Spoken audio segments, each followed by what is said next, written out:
Wapenzi wawili wenye imani mbili tofauti za dini walioamua kuishi pamoja bila kujali imani zao. Japo walipitia matatizo mengi, lakini walisimama imara aisee. Sasa wakati naelezea hii filamu, naomba mnivumilie kama nitatamka maneno tofauti kabisa na vile ambavyo yanatakiwa kutamkika kwa mujibu wa dini. Filamu inaanzia nyumbani kwa Imam Suleiman. Familia yake imeshika dini haswa, muda wote anafanya swala kama inavyohitajika. Imam Suleiman ana rafiki yake wa karibu sana anaitwa Usman. Urafiki wao umepelekea kuanzishwa kwa kampuni ya pamoja inaitwa Bel Usman. Sasa na mtendaji mkuu wa hiyo kampuni ni huyu mchizi hapa anaitwa Hamza. Huyu ni mtoto wa Imam Suleiman Bello. Mzee Usman akasema, Hamza, una kila kitu, elimu, heshima na nafasi ya juu. Sasa wakati umefika muoe mke wako. Mzee Usman ana binti anaitwa Aisha. Mara zote anatamani Hamza amuoe binti yake ili waendeleze urafiki baina ya hizi familia mbili. Lakini Hamza na mwanamke wake mwingine kabisa ambaye anampenda kishenzi tofauti na Aisha. Hapa ni kama analazimishwa tu hivi. Huyu mzee ni mchungaji wa kanisa moja kubwa sana hapa mjini, anaitwa Pastor Enoch. Kwa hiyo vijana wake wakitaka kuoa lazima waje kupata baraka kwa mchungaji. Mama akawataka maombi yawe kama oksijeni kwao, wasiishi bila maombi. Mwisho washikaji wakapata baraka kutoka kwa mchungaji aisee. Basi maombi yalikuwa mengi mno. Huyu bibie hapa anaitwa Ifuna Yomeri, ni mtoto wa Pastor Enoch. Amekuja na furaha kishenzi baada ya jina lake kutoka kuwa anatakiwa kwenda kufanya Fred kwenye kampuni ya Bel Usman. Mama akasema amepelekwa kwenye kampuni kubwa ili apate connection. Mama akampa hongera nyingi sana mwanae pale na nini. Wakati wanasherekea, Pastor Enoch naye akarudi kutoka kanisani. Akaambiwa mwanae amepelekwa kwenye kampuni la ujenzi la Bel Usman kufanya field huko. Mzee akafurahi kishenzi yani kusikia hizi habari. Anaona mwanae ameketishwa katikati ya wakuu. Pale mzee akamwaga maombi mengi mno ya shukrani kwa Mungu kutokana na kila ambacho alikipata mwanae. Siku ya kwenda kuripoti kazini kwa mara ya kwanza, wazee wakamweka mikononi mwa Mungu kijana wao na nini ili akafanikiwa huko anakoenda. Kisha kaanza safari ya kuelekea huko. Sasa kuingia kwenye kampuni ya Bel Usman sio rahisi hivi. HR kaisi pengine Ifuna kuna mtu anajuana naye huko juu, lakini Ifuna akagoma. Akasema alifuata hatua zote za maombi mtandaoni. Kinachofikirisha zaidi sio urahisi wa kupata Fred hapa, lakini Ifuna ni Mkristo na ametoka mashariki na anaenda kufanya kazi kwenye ofisi ya CEO, yani kitengo nyeti kabisa. Sio kitu cha kawaida hiki, maana hii kampuni inaongozwa kwenye misingi ya Kiislamu. Kumruhusu mtoto wa Kikristo akae pale inakuwa ni noma sana. Kila mtu anashangaa inawezekana vipi Mkristo akawa msaidizi wa CEO kwenye hii kampuni. Wanahisi kuwa kuna namna hapa sio bure. Ifuna Yomeri Enoch pamoja na Hamza Suleiman Bello ni wapenzi wa muda mrefu sana. Hata ujio wa Ifuna hapa umechangiwa kwa asilimia kubwa sana na Hamza Bello. Mchizi anataka nyama yake afanye nayo kazi na nini, ndio maana akamtaka afanye kazi kwenye ofisi yake. Ndio maana wafanyakazi wengine walishangaa. Inawezekana vipi Mkristo akafanya kazi kwenye ofisi ya CEO kwenye kampuni ambalo linaongozwa kwa misingi ya Kiislamu? Noma sana hii Jioni aliporudi nyumbani, kila mtu akataka kujua siku ya kwanza kazini ilikuwaje kwa Ifuna. Akasema ilikuwa siku nzuri sana. Watu wa pale ni wakarimu mno na wamemkaribisha vizuri sana. Mama akataka kujua amepangiwa kazi kwenye ofisi gani aisee. Akasema atakuwa anafanya kazi kwenye ofisi ya CEO kama msaidizi wake binafsi wa karibu. Mama akamtaka iwakilishe vizuri familia yake huko. Kwa hiyo huyo CEO ni mwanamke au mwanaume? Mwanaume. Ameoa? Hapana, hajaoa si ndio? Ni Mkristo, ni Muislamu. Mama akaona hili ni tatizo sasa. Enoch, umesikia hilo? Mzee akasema amesikia. Mzee akamtaka azingatie kazi, asiwe msumbufu na asijadili mambo ya dini. Akimaliza kazi basi arudi nyumbani tu. Hamza na dada yake anaitwa Zainabu wanapendana sana hawa. Na kama haitoshi, Zainabu kafanya kazi kubwa sana hadi Hamza na Ifuna wakawa wapenzi. Alipopewa taarifa za Ifuna kufanya kazi kwenye kampuni ya Bel Usman, alifurahi kishenzi unaambiwa. Akasema kesho ataenda ofisini kumuona. Sasa Ifuna na Zainabu walikuwaga marafiki tangu zamani. Kwenye urafiki wao ndo Hamza akakutana na Ifuna aisee. Noma sana hii. Zainabu ikabidi aulize, vipi kuhusu Aisha? Maana Haji Usman na Imam Suleiman wamepanga ndoa huko. Hamza akasema hayo hayamhusu hata kidogo, maana moyo wake kuna mtu nampenda ambaye ni Ifuna na ndiye atakayekuja kumooa. Upande wa pili wakati wanakula, mama akasema jana alipigiwa simu na mke wa mchungaji Filipo. Akasema mtoto wake wa kiume amerudi kutoka UK. Ni kijana mzuri, ana muonekano mzuri, lakini pia ni mchungaji mdogo na ana misingi mizuri sana. Mzee, kwa hiyo unapendekeza nini? Tunasema kuwa umefikia umri wa kuolewa, umemaliza shule, sasa hivi unafanya kazi. Hebu angalia muda unavyokimbia. Lakini hata hivyo sio mashindano haya, ni kitu ambacho haupaswi kabisa kukiahirisha. Mary akasema anataka azingatie mwaka wake wa service kwanza, ndio inaweza kusubiri. Wazee wakasema hawamlazimishi kufanya hiki kitu, bali watamwombea yeye pamoja na mwanaume ambaye ameandaliwa kwa ajili yake. Noma sana ise. Hamza leo akampa zawadi ya gari Ifuna. Bibia kuamini kabisa hisi inawezekanaje hii. Kwa hiyo kuanzia leo hata panda daladala wala pikipiki tena. Medi alishukuru kishenzi unaambiwa. Sasa mzee alipofika nyumbani akashangaa kishenzi gari la mwanae. Haelewi nini kinaendelea hapa. Ifuna yachu kukanma Mary Okoye. Ni ya nani hii? Mary akasema ni ya kwake. Yako? Ndiyo, nimepewa ofisini kwa wafanyakazi wanaofanya kazi za nje ya ofisi. Mzee akaishiwa pawa kabisa. Ikabidi wazungumzie ndani kwanza hili swala, maana anaona miujiza tu hapa. Huyo mchizi hapa anaitwa Christian, ni binamu yake Ifuna ya Mary. Wanapendana kishenzi yani dawa. Siri zote za Mary anazijua mchizi. Hapa amekuja Lagos kusalimia kidogo aisee. Mzee akasema Mungu ametenda makubwa sana leo. Mwanao sasa hivi amepaki gari nje. Hii ikawa ni furaha ya familia sasa.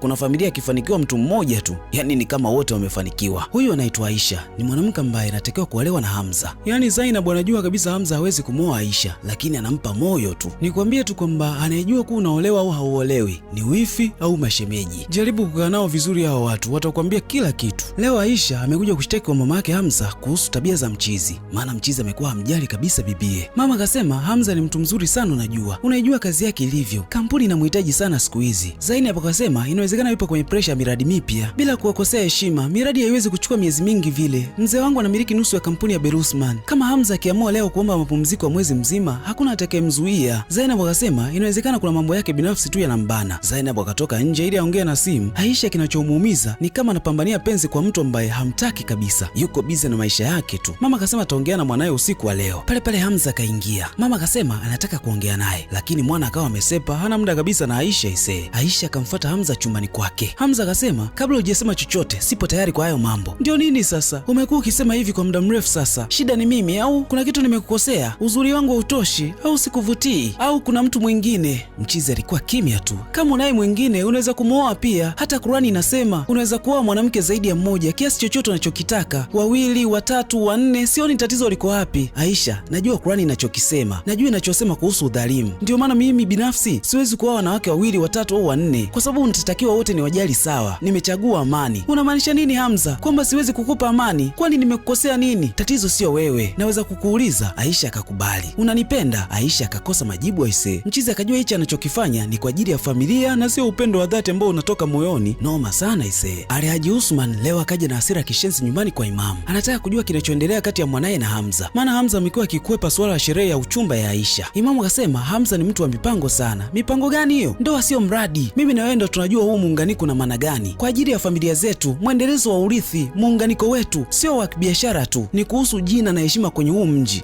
Haji, au kuna kitu cha kiafya kinamsumbua mwanao na hawezi kuoa? Unamaanisha nini? Kuna kitu hakipo sawa kwake labda hadi asioe? Imamu akacharuka hapa. Akasema hakuna kinachomsumbua mwanae. Ni mzima kabisa wa afya. Shida nini sasa? Mwanaume wa umri wake hawezi kuamua kama anataka mwanamke au hataki. Suleimani, watu wanaongea. Msikitini watu wanaongea. Hata kwenye biashara watu wanaongea. Kwenye jamii watu wote wanatusema sisi. Mzee akasema watu hawezi kuelewa. Hamza yuko tofauti sana na watu. Anafanya mambo yake kwa utaratibu na sio mihemko. Usmani akasema kama Hamza akiendelea hivi, ataondoa hisa zake zote kwenye kampuni. Maana hawezi kuangalia familia yake inadhalilishwa hivi. Basi bana, mzee akaja kukaa na mwanae hapa ili azungumze naye vizuri. Akasema Haji Usman alikuja hapa na hasira mno. Umemfanya binti yake akusubiri kwa miaka mingi sana. Hamza akasema hawezi kumwoa mtu ambaye hampendi. Upendo? Lini upendo ulikuwa sababu ya ndoa? Ndoa ni heshima ya familia, majukumu na urithi. Hamza akasema amejitolea sana kwa ajili ya hii familia. Ni wakati wa kujipambania mwenyewe sasa. Unaongea kama una akili kuliko watu wote. Mchizi msimamo wake ni ule ule. Hawezi kumwoa Aisha maana atakuwa anajidanganya mwenyewe tu. Mzee akasema yeye amemaliza kuongea. Maana asikilizwi, labda atawasikiliza mama zake, lakini yeye kashamaliza ya kwake. Mama akamtaka mchizi kama vipi aoe wanawake 2. Haina shida, atampenda Aisha akiwa kwenye ndoa tu. Lengo atoe aibu ambayo ipo mbele ya familia yao. Hamza akasema maamuzi yake ni kuoa mwanamke mmoja tu na atamwoa Ifunaya. Noma sana hii. Sasa leo Hamza akamwomba Ifunaya kama vipi waongozane kwenda kuangalia mradi wanaosimamia. Itakuwa nje ya mji na watakaa huko kwa siku 3. Kwa hiyo inabidi Ifunaya akawaaga wazazi wake kuwa ana safari ya kikazi ambayo itamfanya kae kwa siku 3. Mama akasema hivi ndio ninavyoanza safari za kikazi kisha vikao vya usiku, kwani hawajaona wasichana wengine ofisini? Mzee akasema Biblia inaeleza namna ya kuepukana na uovu. Mzee, naelewa, lakini hii ni safari ya kikazi. Bosi wangu ana misimamo sana na huwa atanii. Lakini mama, naamini kabisa huko anakoenda lazima tukio la kutisha litokee tu. Mary akasema atakuwa makini sana huko aendako. Mama akamtaka awe na pesa yake na nini, kama kuna chochote kitatokea basi apande gari arudi nyumbani. Mama, nitakuwa nakupigia kila siku jioni, sawa Mama akasema chochote kitakachomtokea basi ataagiza moto wa Roho Mtakatifu kafanye kazi huko. Yaani shangazi, unavyoongea maombi yako ni kama mabomu ya atomic hivi. Basi vicheko tu hapa ndani. Mary na Hamza wakasafiri pamoja kuja Kaduna. Washikaji upendo wao umeanzia zamani sana, tangu Mary akiwa shuleni. Mchizi alikuwa anamfuata kwenda kula bata ise. Leo Aisha akapewa ukweli inaendelea ofisini na Hadiza. Akasema tangu Hamza amemwajiri PA mpya amekuwa busy sana siku hizi. Aisha akashangaa, PA gani huyo? Kuna msichana wa Kikristo mmoja hivi anaitwa sijui Mary nani huko, jina la pili mimi silikumbuki. Ana akili sana na ni mzuri mno. Kuna kitu gani cha ziada hapo? Ndio tunajaribu kuchunguza. Hamza hajawahi kusafiri mwaka huu, lakini ghafla tu amesafiri baada ya huyu msichana kuja. Ameenda naye Kaduna wiki hii. Aisha kuamini kabisa. Amekodi nyumba kabisa pale Royal City Suite. Aisha anaijua hiyo hoteli. Hadiza akasema, nasikia hii safari sio ya kikazi, ni binafsi. Una uhakika na haya mambo? Hadiza akasema yeye ni HR hapa, anajua kila kitu ambacho kinaendelea. Upande wa pili kwa Hamza ameandaa surprise ya kutosha tu kwa mpenzi wake, ikiwemo hii hapa. Mchizi anataka ndoa kwa Ifunaya. Sasa familia ya Imamu itakubali kweli? Na vipi familia ya mchungaji itakubali kwenye hili swala? Hebu tusubiri na tuone. Lakini Hamza hajali nini familia yake inasema, hajali urithi wake utakuwaje, lakini anataka kuishi maisha yake yote na Ifunaya Mary.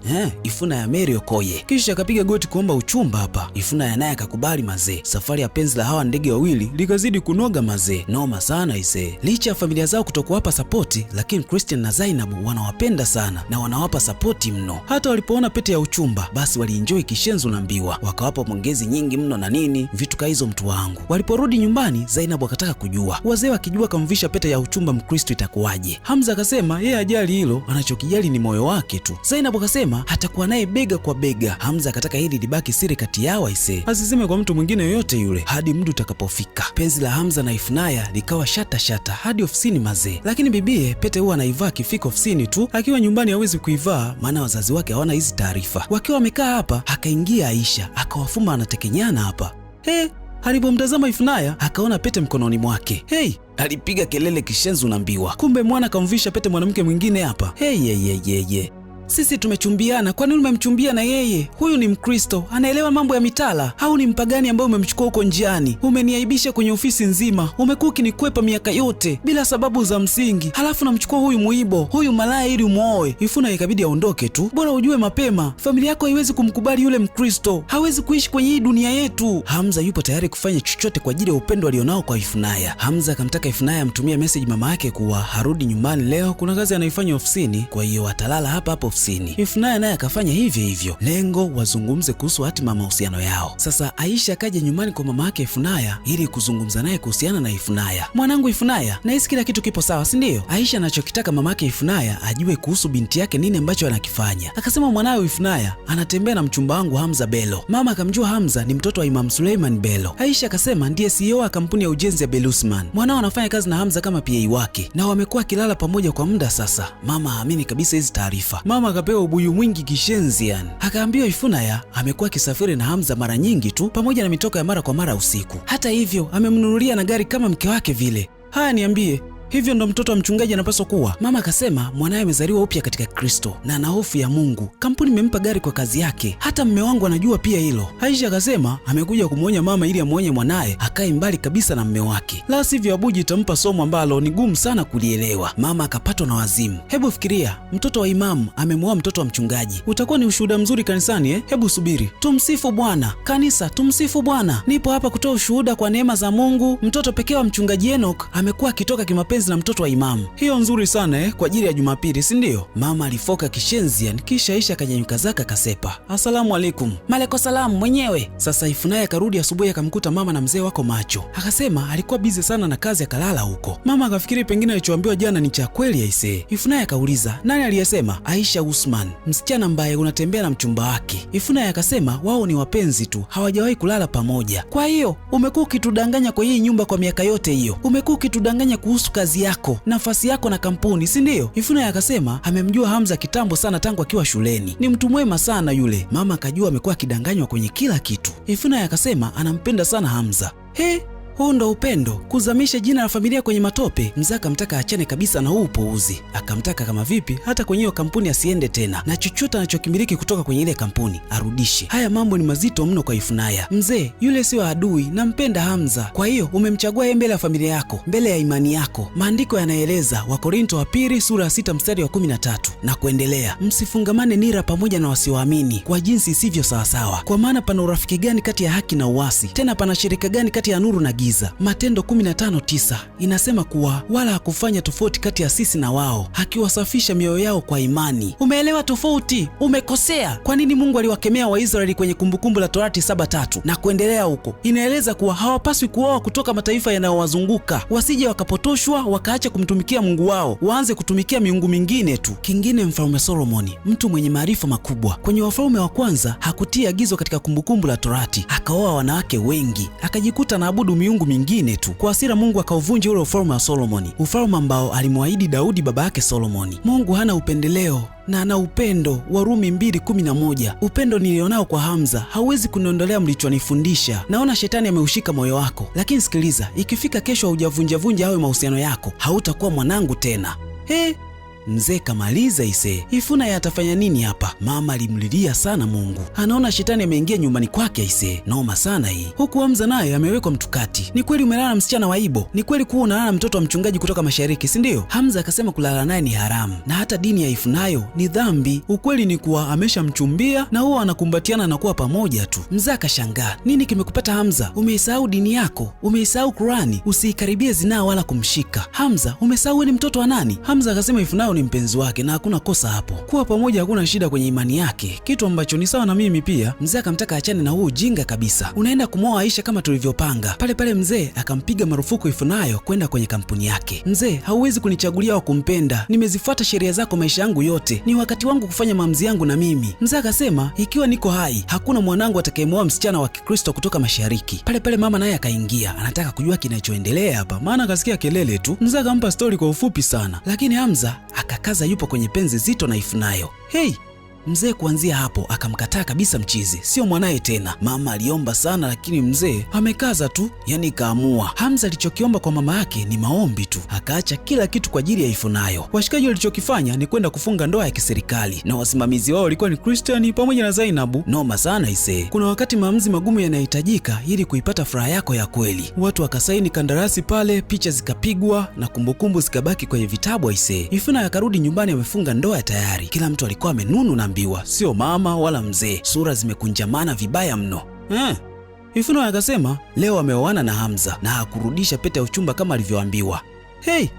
Kwa hiyo umepingana na maagizo yangu, si ndio? Baba, Mungu haangalii dini, anaangalia upendo, anaangalia imani. Acha kumwangalia Mungu kama unamjua. Usimhusishe Mungu kwenye upuuzi wako wewe. Umejipeleka mwenyewe kwa mwanaume ambaye hamjui Mungu. Umelichafua jina langu, umechafua utumishi wangu, umechafua hadi Mungu aliye hai. Kama huu upendo nimekosea, kwa nini amenipa amani? Hata Hamza akisema Allahu Akbar, siogopi, nahisi amani tu. Mzee hata kusikia hayo maneno hataki kabisa. Ifunayo akasema wanaabudu Mungu mmoja lakini wanaongea lugha tofauti tu. Mzee akasema kuanzia leo wewe sio mwanangu tena, abebe vilago vyake kisha asepe. Ifunayo hakufikiria mara mbili unaambiwa. Akasema najua unachukia sana hili, lakini muda sio mrefu utaelewa kuwa huu sio uasi, ni upendo wa kweli, upendo ambao wewe unauhubiri. Hali ya mama ni mbaya mno huku, lakini mzee ajari kabisa. Aliaji Usman akaja kumtaka Suleiman ahakikishe hii ndoa anaivunja ili kuepusha aibu ambayo inaendelea huko mtaani, maana watu wanamsema vibaya mno, la sivyo ataondoa share zake zote kwenye kampuni ya Belusman. Mzee Suleiman atafanya nini sasa? Hamza akasema amefuata moyo wake, hakukusudia kufanya hivyo. Ulienda kumwoa mwanamke wa Kikristo. Hivi unajua watu wanasema nini huko? Mtoto wa imamu amemwoa mtoto wa mchungaji. Nilijua itafikia huko mzee. Mzee, nimemwoa na nitasimama naye. Kama unataka kusimama naye, jitoe kwenye jina langu. Mzee kuanzia leo kamkataa mchizi kabisa, hatakuwa mwanaye na ajihudhuru pia kwenye kampuni ya Belusman. Hamza akakubali kila kitu achukue, lakini hawezi kumchukua Ifunaya. Hamza na Ifunaya wakaja kuishi kwenye nyumba ndogo tu hapa. Rasmi wameanzisha maisha yao mapya kabisa. Wamepoteza kila kitu, lakini upendo wao wa kweli haujaondoka mioyoni mwao. Hamza akasema ataanzisha kampuni yeye na marafiki zake, japo kwa kidogo ambacho wako nacho, lakini kitawafanya wafanye kitu cha maana. Ifunaya alisherekea sana ise. Kipindi cha Ramadhani, Ifunaya akawa anaamka alfajiri kwa ajili ya kumwandalia daku Hamza. Licha kuwa yeye sio Muislamu, lakini anafanya hivyo ise. Hamza akawa na swala zote unaambiwa. Huyu mchizi amelelewa kwenye dini haswa. Huku Mary naye anaendelea na sala yake kama kawaida kwa imani yake. Hawa washikaji upendo umeunganisha, lakini haujaondoa imani ya kila mtu. Noma sana ise. Baada ya wiki kadhaa kupita, Zainab akaja kumtembelea Mary nyumbani kwake. Alifurahi kishenzi sana ise. Licha ya kuwa ni marafiki hawa, lakini pia ni mawifi sasa hivi. Noma sana hii. Mama Grace leo akaokota ujumbe wa Mary anasema na mimba ise. Alipiga kelele kishenzi yani. Hamza alipozipata hizi taarifa za mimba pia alifurahi kishenzi unaambiwa. Familia imeongezeka sasa, baraka juu ya baraka tu mazee. Hamza akasema watamlea mtoto wao kwenye imani zote, wakiongozwa na upendo bila upendeleo. Baada ya miezi 7 kupita, mama yake Mary akaja kumtembelea mwanaye hapa. Ndo akaamini sasa kumbe mwanaye kweli ni mjamzito aisee. Akasema alielekezwa na Christian hadi kufika hapa. Mama akasema hawezi kupingana na kitu ambacho Mungu amempatia mwanaye. Mama anampenda kishenzi mwanaye, lakini mzee bado ana hasira kishenzi na mtoto wake. Si unajuaga wazee walivyo. Muda wa kujifunguka umefika. Mary yupo tayari kwenda leba na nini, lakini cha kufurahisha ni kuwa kila mmoja mama yake amekubaliana na hii ndoa. Wana amani ya mioyo kabisa. Hatimaye mtoto akaja duniani. Mama Grace akawa mtu wa kwanza kabisa kumbeba huyo mtoto. Lakini huyu mama ana kisirani kishenzi unaambiwa. Mama akaanza kuichunguza hii nyumba na nini, lakini akashangaa kuona maandiko ya Kiislamu yamezagaa kila mahali, hakuna ya Kikristo. Ikabidi aulize, yako wapi maandiko ya Kikristo yanayoonyesha jina la Yesu? Ifunaya akasema ni ukuta wake huu. Wako uko wapi? Ifunaya akamtaka mama yake achane kabisa na hii mada. Ni achane nayo? Ipo siku utaniambia nisisali humu ndani kwa sababu ni nyumba yao, si ndio? Kingine, kuna siku nitakuja kumtembelea mjukuu wangu nikute maandiko ya Kiislamu usoni kwake. Pale akafika mamake Hamza ameongozana na Zainabu. Basi shangwe lilikuwa kubwa mno hapa. Sasa mamake Hamza akiwa na swali ya fajiri, akaja mama Grace hapa akawa nasali kwa makelele kishenzi unaambiwa. Lengo lake tu amkere mamake Hamza, mara aanze kumwigilizia na vyoswali na nini. Ni noma sana ise. Ifena alikuwa anamtazama tu, ikabidi asogee sasa. Akamtaka atulie, maana mtoto anaweza kuamka huko. Lakini mama hakukoma, akaendelea kumkera zaidi mamake Hamza hadi akaondoka eneo la tukio ise. Lengo lake mama Hamza asiendelee kusali. Noma sana maze. Baadaye Ifuna akamfuata chumbani mama yake na nini, akasema mamake Hamza analalamika hapewi muda wa kumbeba mtoto. Nawezaje kumzuia mtu kumbeba mjukuu wake? Amesema kila akitaka kumbeba mtoto unasema maji bado hajamaliza kutakaswa. Hiyo ni kweli, natakiwa kuwa makini sana. Lazima nimlinde mwanangu kabla hajamuosha na maji yao ya mizimu. Mama Ifuna yaamini kabisa kwenye imani ya Kiislamu. Anaona kuna vitu havipo sawa kwao, ndio maana hataki kabisa mama yake Hamza ambebe mtoto aise. Ifuna akasema kesho itakuwa ni zamu ya kubeba mtoto kwa mama yake Hamza. Hamza aliporudi kutoka kazini, mama yake akaja kushtaki kuwa anakatazwa kumosha mtoto eti kwa sababu hajaombea maji ya kumoshea mtoto. Tangu lini maji ya kuoga yakahitajika kutakaswa?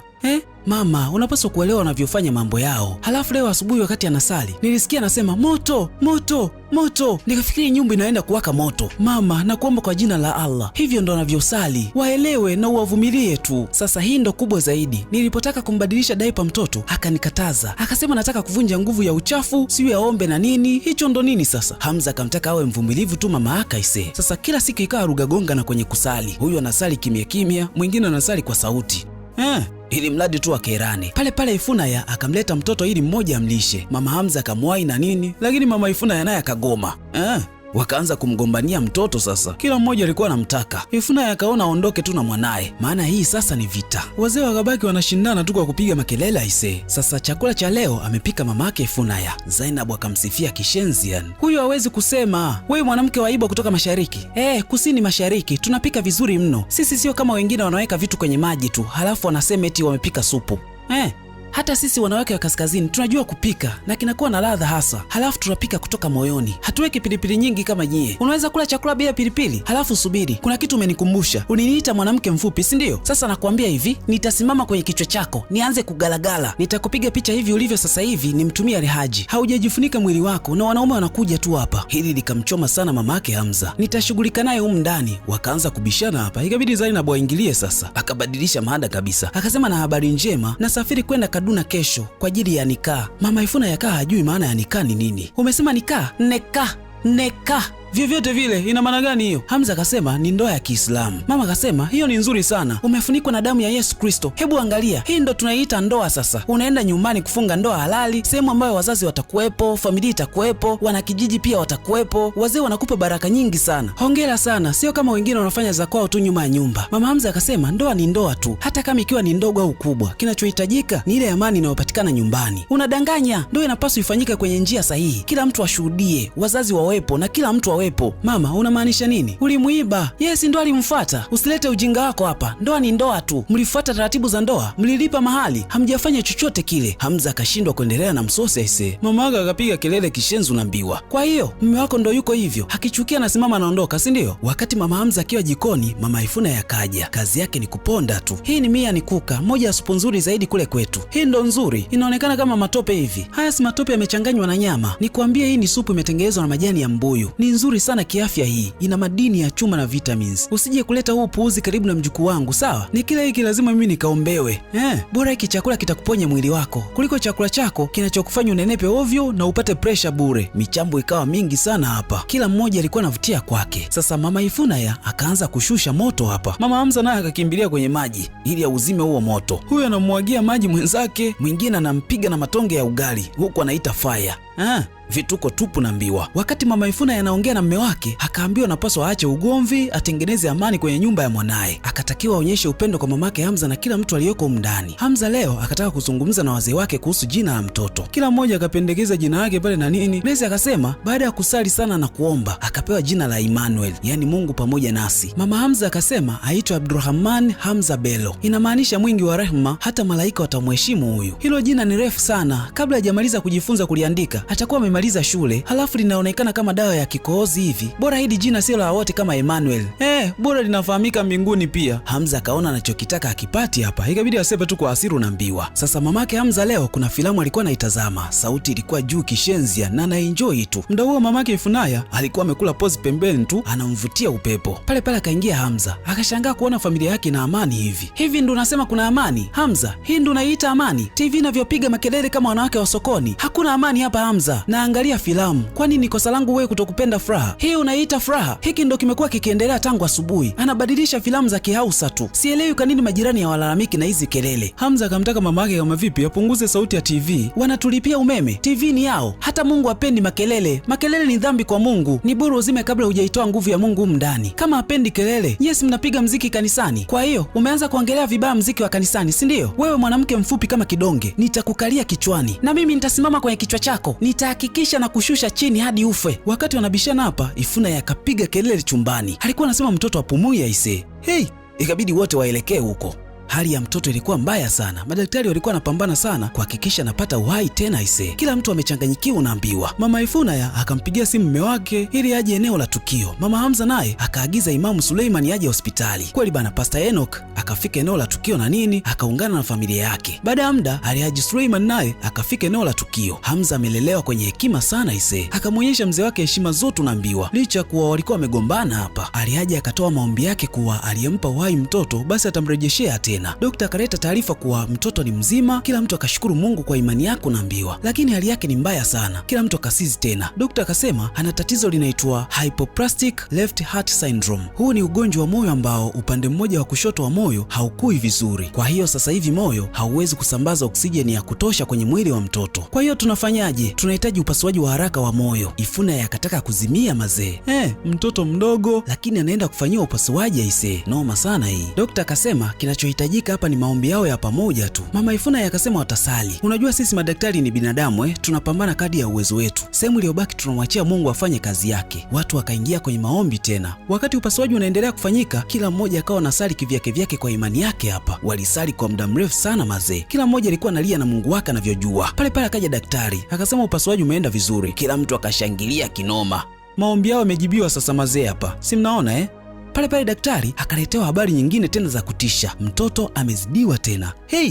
Hali imebadilika. Furaha ikageuka kuwa kilio ise. Noma sana unaambiwa. Sasa ikabidi waungane kufanya maombi ya pamoja. Mchungaji akamshika mkono imamu, waliomba kwa hisia kali mno mazee. Walisali wakasali tena. Pale pale wakaletewa taarifa mtoto amekaa sawa. Mungu amejibu maombi yao ya pamoja hapa. Tunaweza kutofautiana dini, lakini Mungu wetu ni yule yule. Tukiunganisha maombi yetu tu kwa imani, Mungu anatenda miujiza zaidi ya ile ambayo tulikuwa tunatarajia ise. Kuanzia hapa Pastor Enoch pamoja na Imam Suleiman wakawa ndugu kabisa. Hakuna chuki tena ya kidini katikati yao unaambiwa. Baada ya hapo ikafanyika sala nyumbani kwa imamu, sala ambayo ilihudhuriwa na mchungaji Enoch pamoja na familia yake. Imamu akasema kama wakiishi kwenye upendo wa namna hii, basi maisha yao yatakuwa ya furaha sana. Hebu fikiria, mtoto wa mchungaji ameolewa na mtoto wa imamu, na bahati nzuri wamebarikiwa mtoto wa kiume. Sasa mamake huyu mtoto amemuita jina la Hope, yani tumaini, lakini pia mwanangu amempa jina la Fata Allah. Kwa hiyo mtoto anaitwa Hope Fata Allah. Pastor Enoch akasema namna bora ya kubadili matatizo kuwa furaha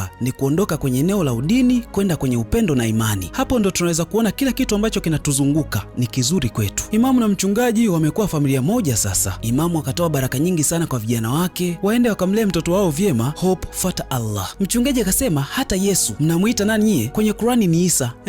Alisema waacheni watoto wadogo waje kwangu, maana ufalme wa mbingu ni wao. Mziki mnene ukafata hapa mtu wangu. Basi ilikuwa ni bata tu naambiwa. Watu walichezao, yani waliserebuka vibaya mno. Naamini kuna kitu umejifunza hapa Inatakiwa kuwa rahisi tu. Lameki amoe Shadia bila masharti yoyote yale, wala kipingamizi cha dini, bali waunganishwe na upendo na sio dini zao, na watu wafurahie tu. Baada ya muda kupita, Hamza akarudishwa kazini kama kawaida. Ataenda kufanya kazi kama CEO kwenye kampuni ya ujenzi ya Belusman. Basi shangwe likawa kubwa mno hapa mtu wangu. Sasa nikwambie tu kwamba tamthilia My Demon itakujia kuanzia Aprili 12, 2026 kupitia YouTube channel ya Nyota Flix. Cha kufanya wewe nenda ka subscribe pale na ubonyeze alama ya kengele. Lakini nikwambie tu kwamba hii tamthilia inaenda kuleta mapinduzi ya filamu kali sana za kusisimua hapa nchini Tanzania. Hapo utakutana na wakali wa hizi kazi. Yupo Abi Batazali ndani ya mjengo. Lakini pia mimi mwenyewe kama Nelson nitakwemo humo ndani.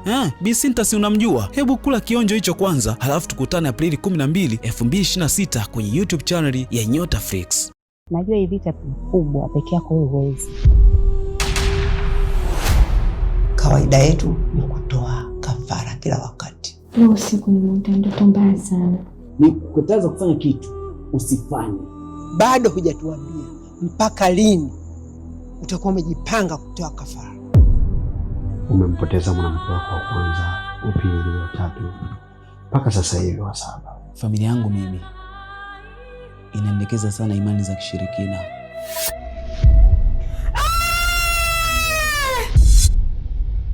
Sitaki tena mambo ya utamaduni, sitaki mambo ya mizimu, sitaki chochote kuhusiana na mambo ya utamaduni. Inabidi umwambie mke wako ukweli. Hapa hakuna kutoka kwenye mizimu. Mizimu lazima iendelee. That's why we're drinking here. In heaven there is no beer. Sitaki kukuona.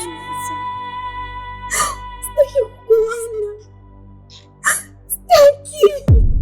My demon, taswira iliyogoma kuniacha. My demon, yeah. Salama wa mateso lini utaondoka? My demon, yo.